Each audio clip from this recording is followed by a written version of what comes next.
Everybody, this is Nikki Gordon Bloomfield here from Transport Evolved with my thought of the day, beginning of the week edition. It's been a lovely weekend. I hope you've had fun. I was at the Rose City Comic Con. If you follow me on Twitter at A Minor Journey, you will see some of the photos of some of the things that I got up to. And I got a nice surprise from someone on Sunday, so I'm very happy. I also got I got two free things. One free thing you'll have to look online for. The other free thing was this. Look, very cool. LED goggles. I like those. They go with one of my steampunk outfits. Cool beans.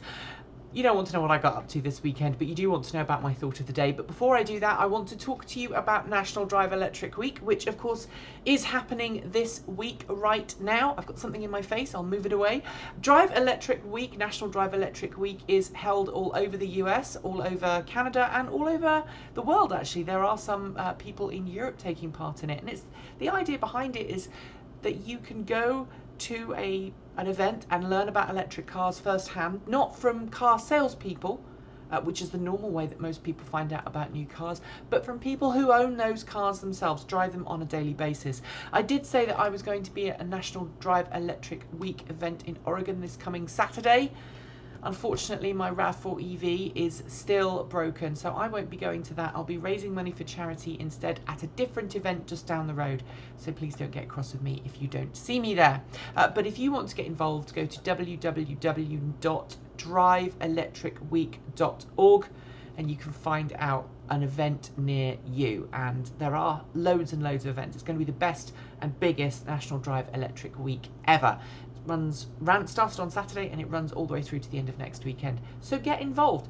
What do I want to talk to you about today? Well, I want to talk to you today about what range and price an electric car needs to be before mainstream buyers pay attention. Now, my good friends over at Green Car Reports, and I say good friends because I used to work for them and I know the editorial team really well, ran a Twitter poll and they asked their readers to figure out what an acceptable range would be for an electric vehicle before buyers started to pay attention to them, and what that price point would need to be of that car before people started to want to buy them.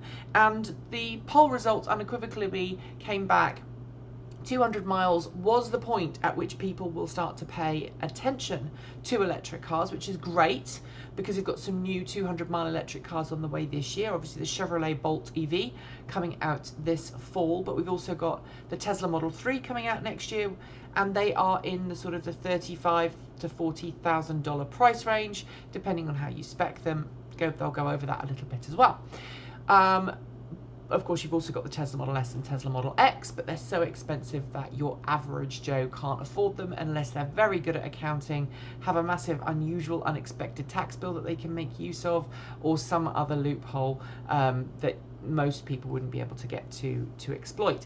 So, affordable electric cars, it turns out, according to the readers of Green Car Reports, need to be below $25,000 in price. I'm looking at my notes here. 49% of the people who responded to that survey said $25,000 or less needs to be the price point at which point they will consider a 200-mile electric car. 24% said, well, it would be okay if the price was below 30, and 16% said no, it needs to be under $20,000 before we'll consider it. So we've got an issue here. Electric cars are still too expensive in the mind of the average consumer, and they also don't have the range that they perceive they need. And I'm about to say something that I think is quite controversial, namely that range isn't the thing we should be looking at. Price is the thing we should be looking at. Now, it's very easy to educate people that they don't need a 200-mile electric car. Your average person in the United States and in Europe drives less than 40 miles a day.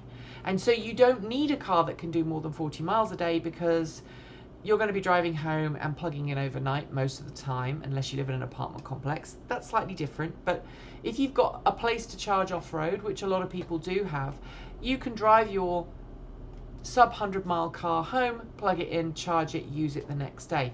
Even if you double that to 80-mile range, that's twice your average normal range for an 80-mile car, and there are plenty of cars on the market today that do 80 miles per charge.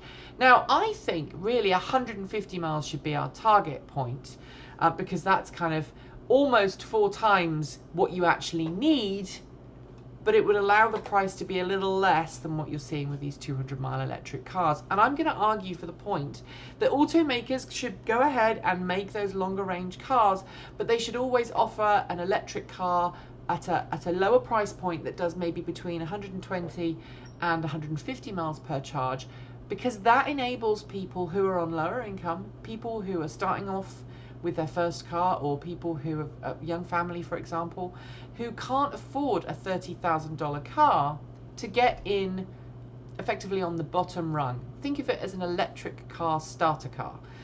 So you get starter homes, which are designed to be affordable for first-time buyers. Why not have a starter electric car that's designed to be affordable for people who really need to have a reliable, cheap solution to their motoring needs? And those people at the moment are going out and buying, you know, $15,000 or less cars brand new, or maybe they're going even one step further and buying a used car or inheriting one from a family member. Now, the problem with that is that electric car battery degradation comes to play. People don't want to buy a used 5, 6, 7-year-old electric car, especially if they're worried about what the range will do as time progresses. Now, I've got a 14-year-old electric car, and it's on its second battery pack. The first battery pack lasted 10 years. The second battery pack, something went wrong with it, and so it's had to be replaced early. But normally, that early RAV4 EV with the nickel metal hydride battery packs, they will go an extraordinarily long time before their batteries need to be replaced. First generation Nissan Leafs may be a little different. You know, most Nissan Leafs lose their first battery capacity bar by 55,000 miles or earlier if you're in a hot climate. At least that's based on what we know of those cars thus far. And so people could buy those if there was a reliable battery pack solution that could be cheaply put in the vehicle. But I think we need to be focusing on price, not range, because price is going to get more people behind the wheel of an electric car. Range anxiety is causing these more expensive, longer range cars to be built.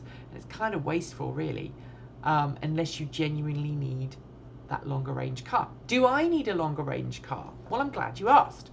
Right now I live in Portland, in the greater Portland area, and I regularly do trips beyond the range of my car. But I happen to live somewhere where there's a reliable charging network that allows me to extend the range of my car reasonably efficiently without too much extra time stopped at charging stations.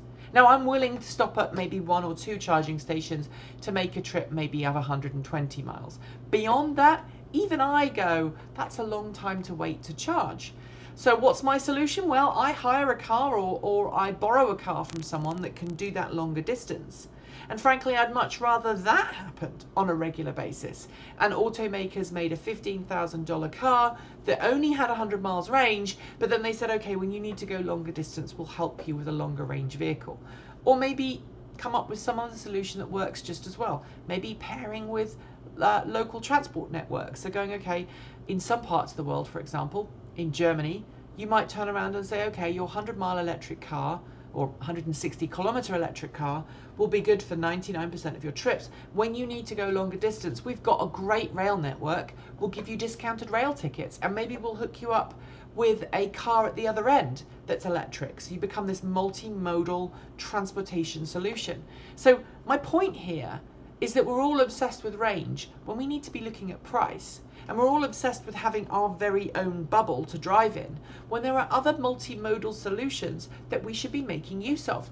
And there are some automakers out there, BMW for example, who deserve a huge amount of kudos for trying to push multimodal transportation as a better solution than massively expensive, high capacity battery packs for electric cars, just so that drivers can go more than 200 miles per charge. I'd like to know what you think of my little rant or thought of the day in the comments below. Give me a thumbs up if you like it. Give me a thumbs down if you don't. And if you like this show and you like what we're doing on the Transport Evolved network, please consider keeping us independent and impartial by making your donation today at www.patreon.com/Transport Evolved, where you can help pay money towards the upkeep of the show. This is my only source of income. We've just gone over the $1,000 per month mark. You guys rock. Thank you from the bottom of my heart. You've helped keep the site up for another year. I've just purchased a new Amazon instance so that the server will keep running and it won't run up massive bills. And I've also renewed the Transport Evolved domain, so that's up and running and it will keep going. So thank you, thank you, thank you. And until next time, keep evolving.